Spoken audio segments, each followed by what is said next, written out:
ये फरमाइएगा बाबर रहमान साहब, अगर सुओ मोटो पे अपील का हक है तो क्या फिर वो जो सुओ मोटो था 9 अप्रैल वाला, उस पर भी तो अपील का हक हो सकता है? देखिए, पहले मैं ये आपको बता दूं कि कोई कानून पाकिस्तान में आइन के अंदर पाबंदी है, आप गूगल करके देख लें। पाकिस्तान में कोई कानून भी रिट्रोस्पेक्टिवली यानी पिछली तारीख से मुअस्सर व माजी, जिसके लिए उर्दू में लफ्ज इस्तेमाल किया जाता है काजी साहब और भट्टी साहब, वो नहीं बनाया जा सकता। आइन में लिखा हुआ है सिर्फ एक कानून को मुअस्सर व माजी बनाया जा सकता है, और वो लिखा हुआ है 1956 से ये शुरू हो सकता है, जब पाकिस्तान का पहला आइन टूटा था। और वो है आर्टिकल 6 के अंदर अगर कोई जुर्म आता है, high treason punishment act 1973 as amended in 76, उसके नीचे अगर आता है तो फिर तो मुअस्सर व माजी कानून साजी हो सकती है। दूसरी कोई कानून साजी नहीं हो सकती मुअस्सर व माजी। एक आपने जो कहा, ये सीधा सीधा नवाज शरीफ जो कह रही थी ना, और उनकी बेटी कह रही थी जो कि हमें लेवल प्लेइंग फील्ड दें, तो किसी ने उसको कहा कि पहले तो 3 बार इमरान खान को बनना चाहिए वजीर आजम जो फिर इसकी जगह आना चाहता है उसकी टांग में फिर कोई गोली भी जाके लगा दे, और फिर जो इसकी जगह आना चाहता है उसके ऊपर 143 कोई 143 पर्चे को करे, फिर इसकी जगह जो आना चाहता है उसके 41 पर्चे उसके खिलाफ दहशतगर्दी के होने चाहिए। आप जरा देखिएगा, मैं एक रुक के आपको दहशतगर्दी की सिर्फ एक बात, पाकिस्तान ने कितनी कुर्बानियां दी। 80,000 से ज्यादा हमारे लोग शहीद हुए, जिसमें हमारे फौज के बच्चे शामिल हैं, पुलिस के बच्चे शामिल हैं, मदरसों के बच्चे शामिल हैं, स्कूलों के बच्चे शामिल हैं, हमारी बहू बेटियां शामिल हैं, उसमें हमारे जवान शामिल हैं, शहरी कोई तबका नहीं बचा जिसने कुर्बानी ना दी हो। अब जो कहा जा रहा है 450 आदमी मुल्ज़म है, वफाकी दारुल हुकूमत इस्लामाबाद जो 27 किलोमीटर का टोटल इलाका है, घूम फिर के आप देखेंगे वैसे 7 किलोमीटर बनता है दरमियान में से, और जिसकी आबादी 2 मिलियन है, 2 मिलियन में 450 दहशतगर्द हैं। ये आज की हुकूमत का ये तोहफा दिया गया पाकिस्तान को। अब अगर कोई जाना चाहे फैटफ के पास, अब अगर कोई जाना चाहे इंटरनेशनल क्रिमिनल कोर्ट के पास, अब अगर कोई जाना चाहे अक़वाम मुत्तहिदा के पास, अब अगर कोई जाना चाहे किसी और इदारे में, वो कहेगा इनका अपना केस पाकिस्तान की मौजूदा जो इस्टेब्लिशमेंट है सियासी, उसका केस ये है कि हमारे शहर में रहने वाले 450 सर्टिफाइड FIR के जरिए, जिस तरह नवाज शरीफ सर्टिफाइड करप्ट आदमी है आज की तारीख तक, जिस तरह मरियम आज की तारीख तक सर्टिफाइड झूठी खातून है, जिस तरह शहबाज शरीफ सर्टिफाइड आज तक ऐसी मर्ज का मरीज है जिसका किसी को कोई पता नहीं चल सका, वो ऑपोजिशन में होता है और उसको पीछे कहीं दर्द हो जाता है, जो ही निकलता है वो सीधा होकर खड़ा हो जाता है। तो ये वो हालात हैं जिनके अंदर पाकिस्तान को ये एक तरह से डूम्सडे की तरफ खींच के ले जाया जा रहा है। एक पहलू था ये मैंने जो आपके लिए रखा, भट्टी साहब, काजी साहब, आपके सामने एक और पहलू आपके सामने मैं रखना चाहता हूँ। इन मुकदमात के हवाले से अगर आप पूरे नंबर्स निकालें तो फेडरेशन के सिर्फ 2 यूनिट्स के अंदर, इसके अंदर GB शामिल नहीं है, इसमें AJK शामिल नहीं है, इसमें बलूचिस्तान शामिल नहीं है, इसमें सिंध शामिल नहीं है, 4,500 लोग वो हैं जो दहशतगर्द हैं सर्टिफाइड। किधर गई वो आपकी जो 7 ATA के अंदर जो कुछ आप करते हैं, और 6 ATA में कि जाके थानों में हाजिरी लगाओ, बताओ तुम जब शहर से बाहर निकलो और आप सर्वेलेंस कहते हैं, तो मुझे बताएं जरा 6,500 के ऊपर सर्वेलेंस करके मुझे दिखा दें। तो इस रियासत को पहले बनाना रिपब्लिक बनाया गया था, अब पाइनएप्पल रिपब्लिक ऑफ शरीफ बन गई है। और ये जो कुछ हो रहा है उसके पीछे मैं नहीं समझ सकता कि अगर मुझे और आप दोनों को, तीनों को पता, हमको और कौम को पता है, तो बाकी किसी को पता ना हो कि इसके पीछे प्लान क्या है। इसके पीछे जो प्लान है वो डार ने बता दिया है, उसकी तरदीद कर दी है। इस वक्त अमेरिका बोल चुका है, इस वक्त आपके हक में अक़वाम मुत्तहिदा का सेक्रेटरी जनरल बोल चुका है, एमनेस्टी इंटरनेशनल बोल चुकी है, इस वक्त आपके लिए क्रिस्टीना लैम्ब बोल चुकी है, इस वक्त आपके लिए जो ह्यूमन राइट्स की जितनी ऑर्ग्स हैं ग्लोबल, वो सारी की सारी बोल रही हैं कि पाकिस्तान को आईनी रास्ते से हटा के किसी गैर आईनी और मावराए आईन निज़ाम की तरफ धकेला जा रहा है। ये वो गवर्नमेंट है जो कहती है हमें मजबूरन बैठना पड़ा, ये वो गवर्नमेंट है जो कहती है कि हमारे केसों में हमें सजा हो जाती, हम तो बैठे तो हमने अपने केसेस जो थे वो खत्म कर दिए। तो इसलिए मेरा ये ख्याल है कि सदर साहब को इसमें रोल प्ले करना चाहिए, और सदर साहब के पास 2 रोल्स हैं। पहला रोल तो ये है कि ये चूंकि सुप्रीम कोर्ट के इंटरनल इन्होंने जो रूल्स हैं वो बनाए हैं through the act of parliament, article 184 और 191 का हवाला देकर, वो एम्पटी एरिया ऑफ लेजिस्लेशन के लिए होता है। मुझे सारे बिल के ऊपर मैं तबसरा नहीं करता, मैं आपको सिर्फ जो 7 है उसका निकाल के जरा देख लीजिएगा मेरे साथ, 7 गूगल करके देख लीजिएगा। जो सेक्शन 7 है वो सेक्शन 7 2 बातें कहता है। पहली बात वो ये कहता है कि सुप्रीम कोर्ट के रूल्स हमने बदल दिए। काजी साहब, आपके इलाके में बिजली महंगी है? जी यकीनन। तो नेपरा के रूल्स बदलो ना, लोगों को सस्ती बिजली दो ना। भट्टी साहब, आपके इलाके में डीजल महंगा है? हमारे इलाके में एक करप्शन आम है, नवाज शरीफ वजीर आज़म है, इश्तिहारी मुल्क से भागा हुआ, उसकी बेटी 2 साबिक चीफ जस्टिस साहबान की पीटीवी पे तस्वीरें चलाती है, 2 हाजिर सर्विस सुप्रीम कोर्ट के जज साहबान की चलाती है, उसे कोई नहीं रोकता।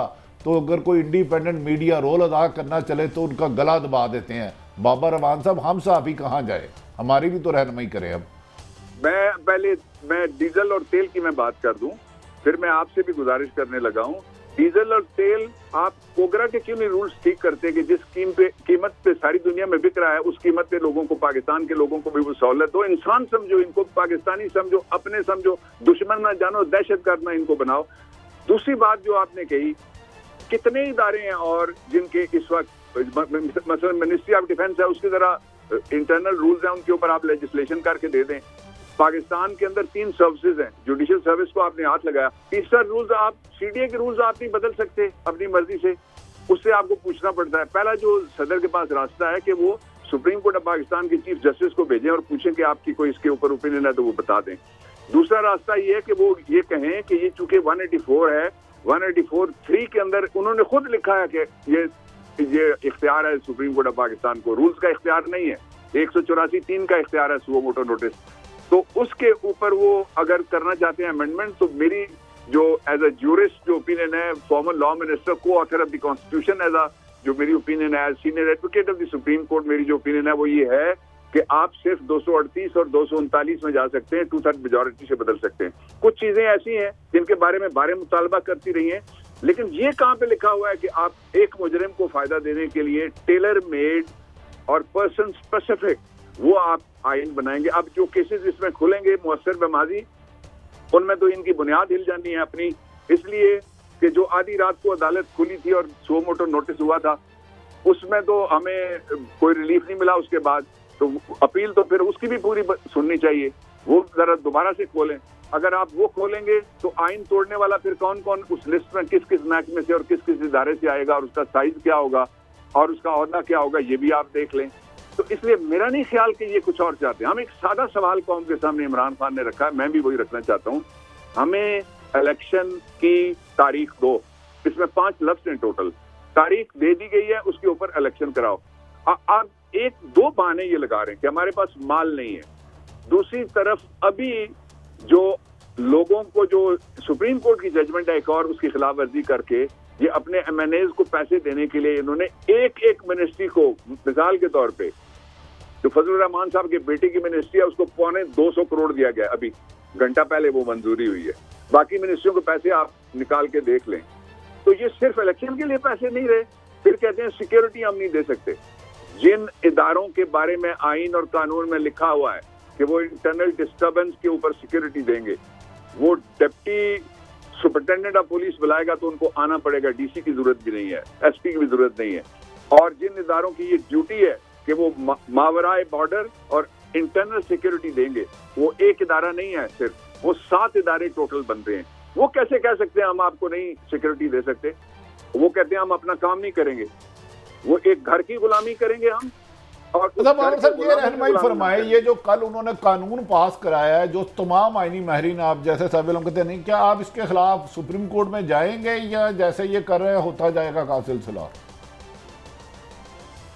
देखिए, ये कानून जब असेंड होगा, अभी तो there are many slips between cup and the lips. इसमें से वो हिस्से जो आइन से मुतसादिम है, वो हिस्से डेफिनेटली अगर कोई जाता है तो वो चैलेंज किए जा सकते हैं, लेकिन ये पहले कानून अभी नहीं बना। सेनेट ने अभी इसको पास किया है और सेनेट ने भेजा है सदर साहब को, तो 2 हफ्ते सदर साहब के पास हैं। और इस दौरान एक दूसरा रास्ता ये है कि चीफ जस्टिस को आइन इख्तियार देता है कि वो अगर कोई सवाल इस तरह से आए पब्लिक इंपॉर्टेंस का, तो वो भेजा जा सकता है सुप्रीम कोर्ट ऑफ पाकिस्तान को। तो ये 2 मेरे ख्याल में अभी इंतजार करके फिर मैं कोई ओपिनियन दे सकता हूँ इसके ऊपर।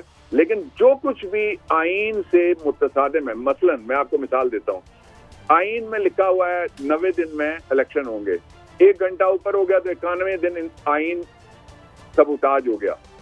दूसरा ये है कि आईन में लिखा हुआ है कि जो सुप्रीम कोर्ट ऑफ पाकिस्तान है उसको 184 के नीचे लार्जर पब्लिक इंपॉर्टेंस का कोई क्वेश्चन आए तो वो इख्तियार वो इस्तेमाल कर सकता है।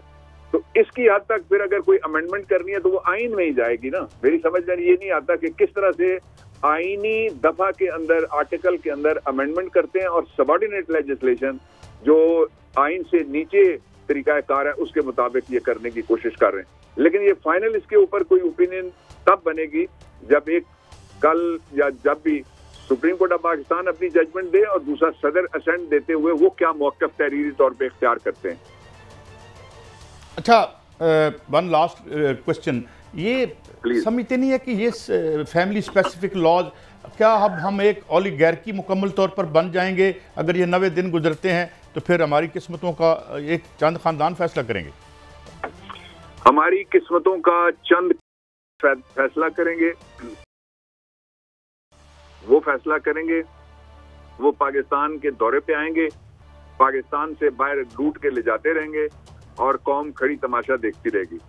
मेरे ख्याल में जिस बड़े पैमाने पे जो यंगस्टर्स हैं वो जा रहे हैं, एक छोटा ग्रुप है प्रोफेशनल यंगस्टर्स का, 60 लोगों में से इस महीने में 60 लोगों में से 25 लोग बाहर गए। ये अभी रोजे के वक्त की बात है, छोटा ग्रुप है, उन्होंने मुझसे बात की है। तो ये भागने से मुल्क के मसाइल हल नहीं होंगे। पूरी कौम को जिस तरह आप खड़े हैं, जिस तरह हम खड़े हैं, इंशाल्लाह खड़ा होने पर, और मुझे पूरी उम्मीद है कि लोग खड़े होंगे, इसलिए कि साबित हो गया लाहौर में जो पाबंदियां थी, गलियों तक पाबंदियां थी, इसके बावजूद लोग खड़े हुए। और अगर ये वक्त गुजरता है तो लोगों को पता है आइन ना रहा तो उनकी जिंदगी आराम है।